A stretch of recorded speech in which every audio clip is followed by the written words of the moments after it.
Bueno, ¿qué tal? Yo soy Julián Ibacachi. En esta clase vamos a charlar un poco sobre los modos ventilatorios a modo de introducción. Es un tema complejo, vamos a tratar de resumirlo y tratar de explicarlo lo mejor que podamos. Y bueno, generalmente quedan dudas y la idea es tratar de charlarlas en los foros. Bueno, y en cuanto a los objetivos de la ventilación mecánica, van a encontrar muchos, y va también a depender mucho de la bibliografía que tengan a mano, pero nunca debemos dejar de pensar cuál es el objetivo primordial o cuál es la función de la ventilación mecánica, que es una herramienta de sostén. Lo que nos hace, no es una herramienta terapéutica, lo que hace la ventilación mecánica es sustituir la función del sistema respiratorio para dar tiempo a los tratamientos histológicos de la enfermedad que llevó a la persona a la ventilación, para que los pulmones o el sistema respiratorio se recupere. ¿Se recupere para qué? Para volver a la ventilación espontánea lo más rápido posible. ¿Cuál sería nuestro objetivo en cualquier paciente ventilado? Es tratar de restituir la ventilación espontánea con la mejor funcionalidad tóraco-pulmonar posible y lo más rápido posible. Insistir que es un medio de soporte total o parcial, temporario, y no tenerlo como una herramienta terapéutica. Y para comprender o tratar de entender un poco mejor cómo usar esta herramienta de sostén para suplementar o reemplazar las funciones de los pulmones, también es necesario conocer los aspectos físicos de la mecánica ventilatoria. O sea, acá nos referimos con esto, qué fuerza se aplica, qué desplazamientos obtenemos con la fuerza aplicada y la velocidad de estos desplazamientos. Es necesario conocer, como dice ahí, la presión necesaria para producir un flujo X o un flujo de gas que entre la vía aérea e incremente el volumen del pulmón. Estas variables se pueden resumir con la ecuación de movimiento para el sistema respiratorio, que nosotros llamamos ecuación de movimiento respiratorio. Bueno, normalmente esta presión es generada por el diafragma, pero en un paciente sometido a ventilación mecánica va a ser generada por el ventilador.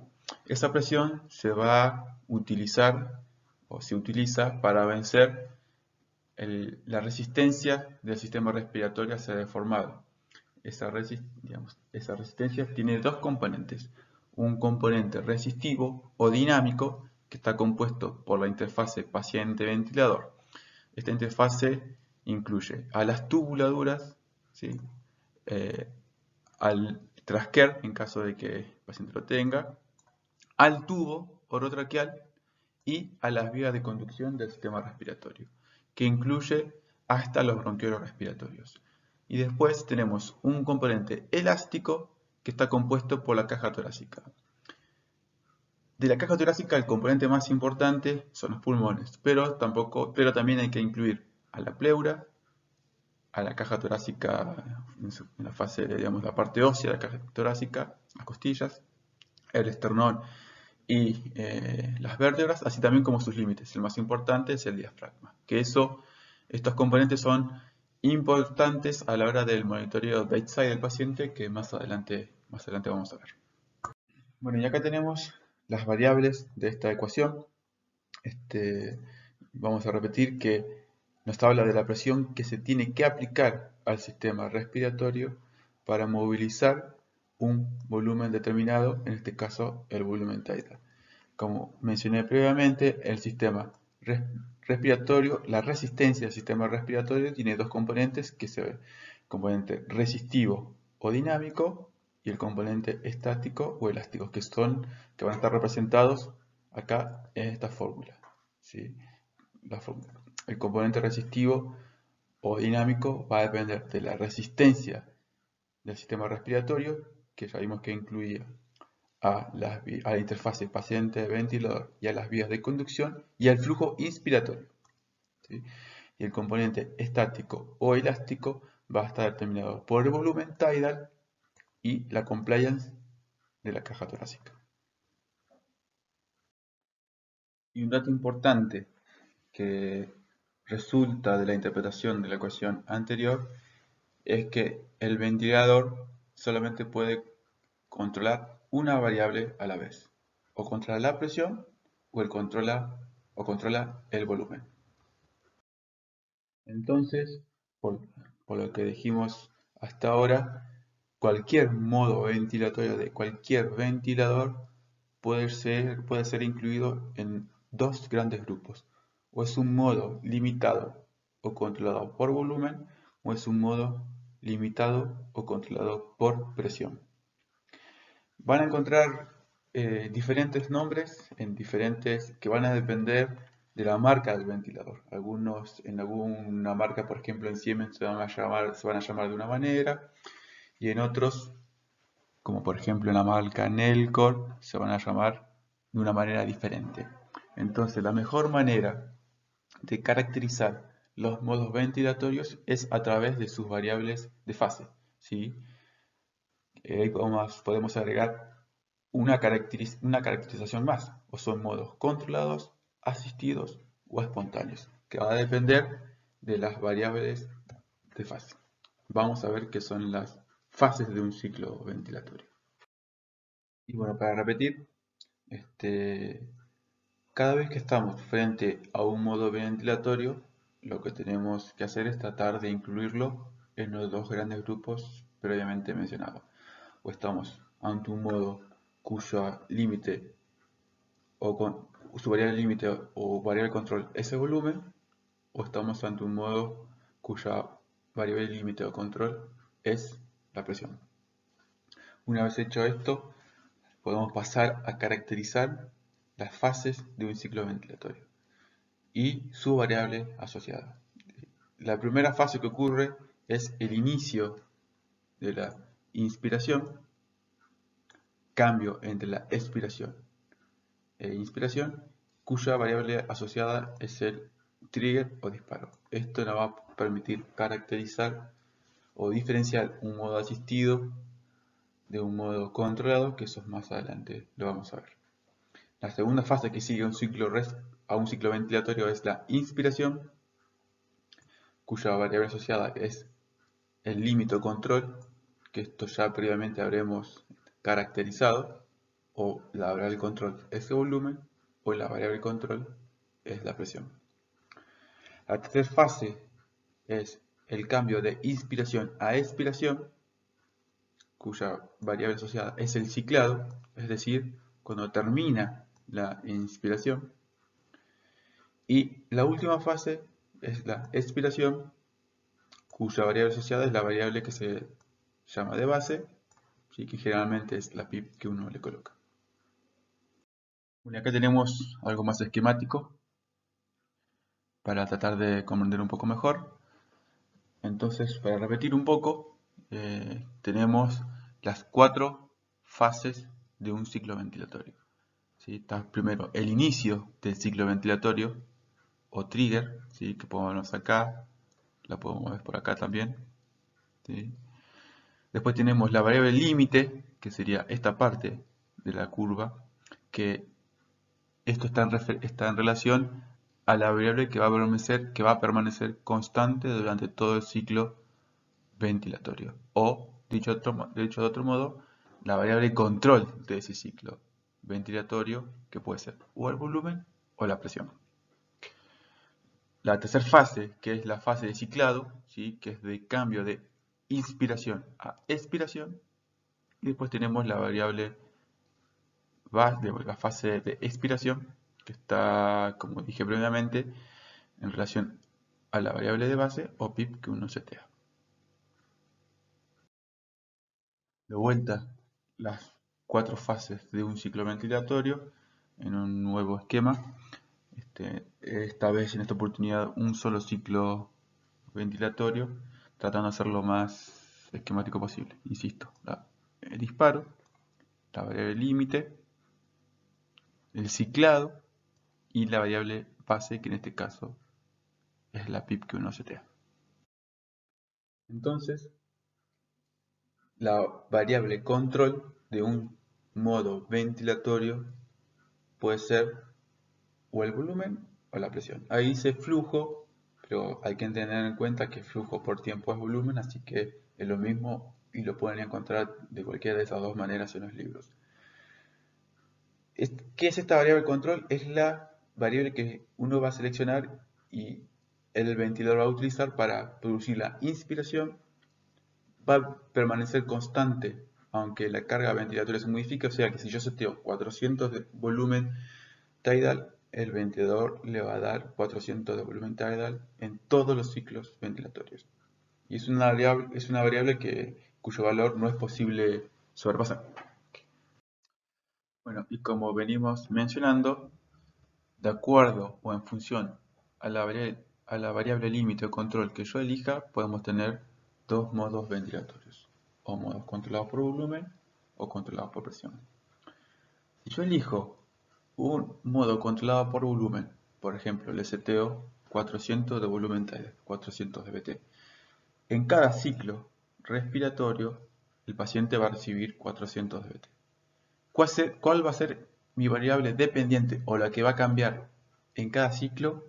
Va a ser la presión. Por lo tanto, es una variable que yo tengo que controlar muy de cerca. ¿Cómo lo hago? Seteando las alarmas dentro de los límites que uno busca o límites considerados seguros. Si elijo la presión como variable de control, va a ser al revés. Lo que va a ir cambiando entre cada ciclo ventilatorio va a ser volumen, por lo tanto yo tengo que poner o setear las alarmas dentro de los límites que yo considero como seguros para ese paciente. Siempre existió una disputa de cuál es mejor, si es los modos controlados por volumen o controlados por presión. En general en los trabajos ninguno ha demostrado ser superior que otro. Lo que sí siempre elegimos utilizar los modos controlados por volumen porque nos asegura un volumen tidal durante todos los ciclos ventilatorios. En cambio, los modos controlados por presión, el volumen tidal va a ser una variable dependiente, entonces corremos el riesgo de que vaya cambiando a través de los ciclos ventilatorios y puede caer hasta límites, puede caer por debajo de los límites que uno considera seguro. Por eso siempre tratamos de elegir los modos controlados por volumen. Entonces, en un modo controlado por volumen, yo lo que seteo es el VT o volumen tidal. Siempre se debe controlar las presiones generadas en el sistema respiratorio, de las cuales van a depender de la ecuación del movimiento respiratorio. La ventaja que tenemos es que nos asegura un volumen minuto adecuado y no se puede controlar la presión generada, por lo tanto yo tengo que setear o controlar esta presión a través de las alarmas. Setear las alarmas dentro de los límites que uno considera normal o seguros. Como mencionamos previamente, para caracterizar un modo ventilatorio, lo que debemos hacer es determinar sus variables de fase. Como veníamos mencionando, cada modo consta de 4 fases. ¿Sí? Cuando elegimos un modo controlado por volumen, la variable de control obviamente va a ser el volumen. ¿Sí? O aquí en este caso dice flujo, porque flujo por tiempo es volumen. ¿Cómo se va a iniciar la inspiración? A través de la variable de trigger o disparo.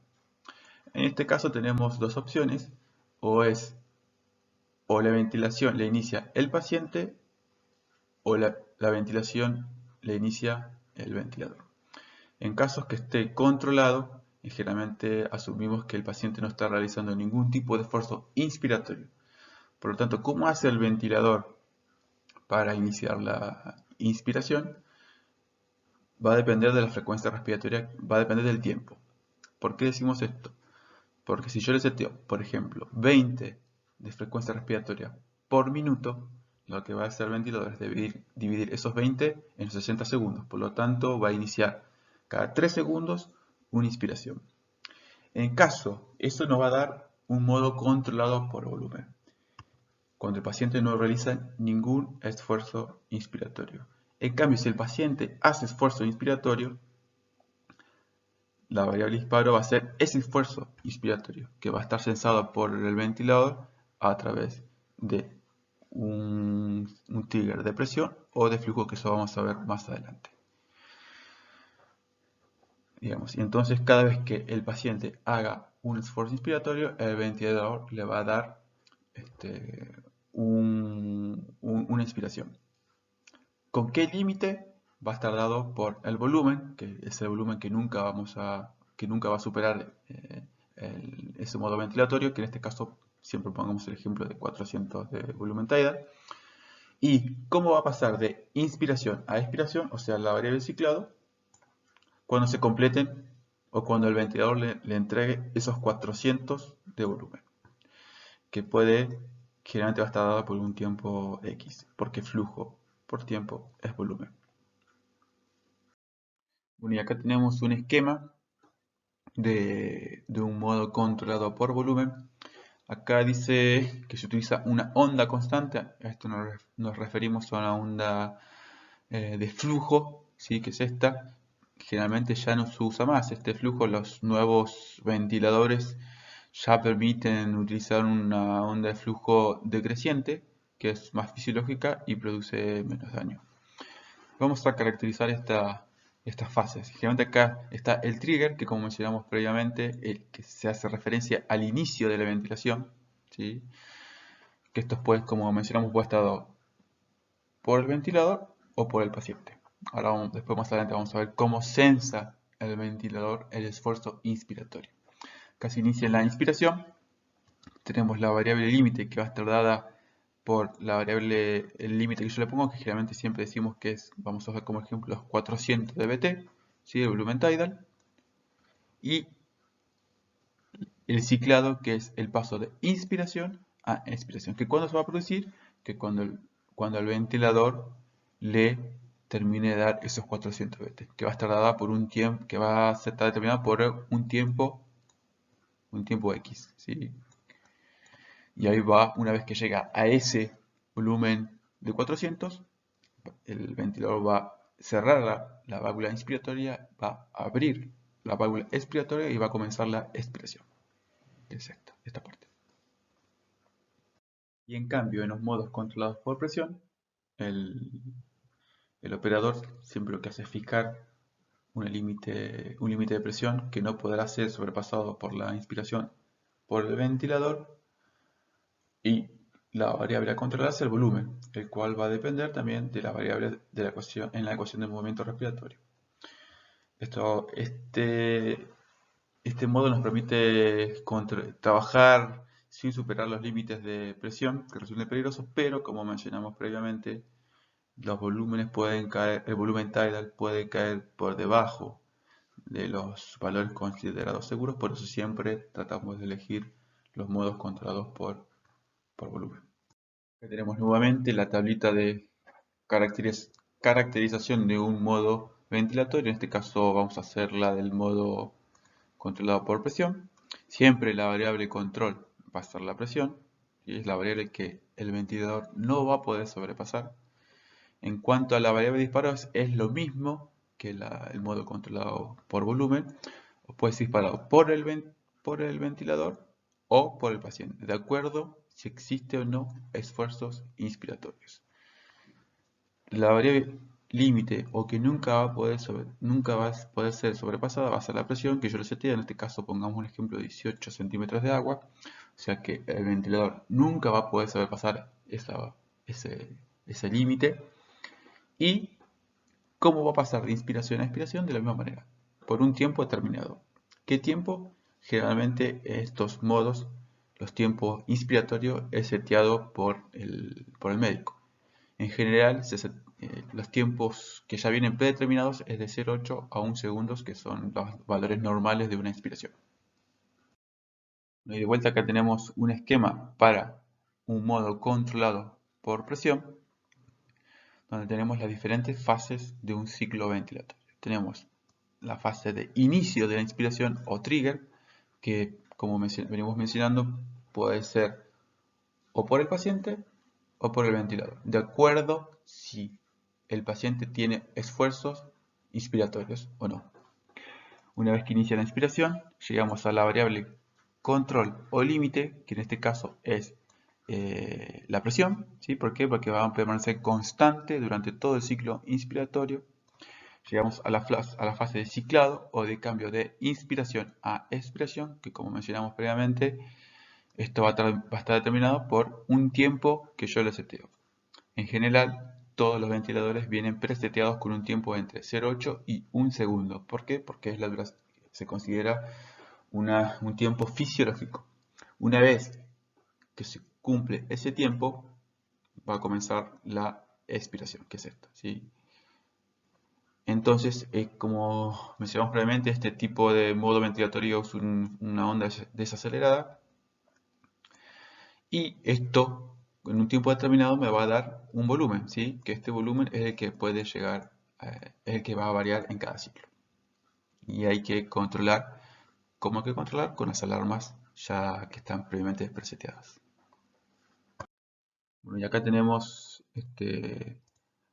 un esquema de cómo hace en un modo controlado por presión el ventilador para calcular la duración de la inspiración y expiración. Como ya mencionamos previamente, en general los ventiladores vienen preseteados para una duración de la inspiración de 1 segundo, porque se considera que es la duración más o menos fisiológica. Si yo le seteo una frecuencia respiratoria de 20 ciclos ventilatorios por minuto, tenemos que cada ciclo respiratorio va a durar en general 3 segundos, que es lo que estamos acá. Si de esos 3 segundos la inspiración me va a ocupar 1 segundo, o sea, 1/3. Por lo tanto, la expiración me va a ocupar 2 segundos. Y ahí tenemos la relación, de ahí sale la relación IE. ¿Sí? 1, 2. 1 segundo de inspiración y 2 segundos de expiración. Esa es la manera de cómo, en este modo, que es un poco más complejo, se predeterminan los tiempos inspiratorios y expiratorios.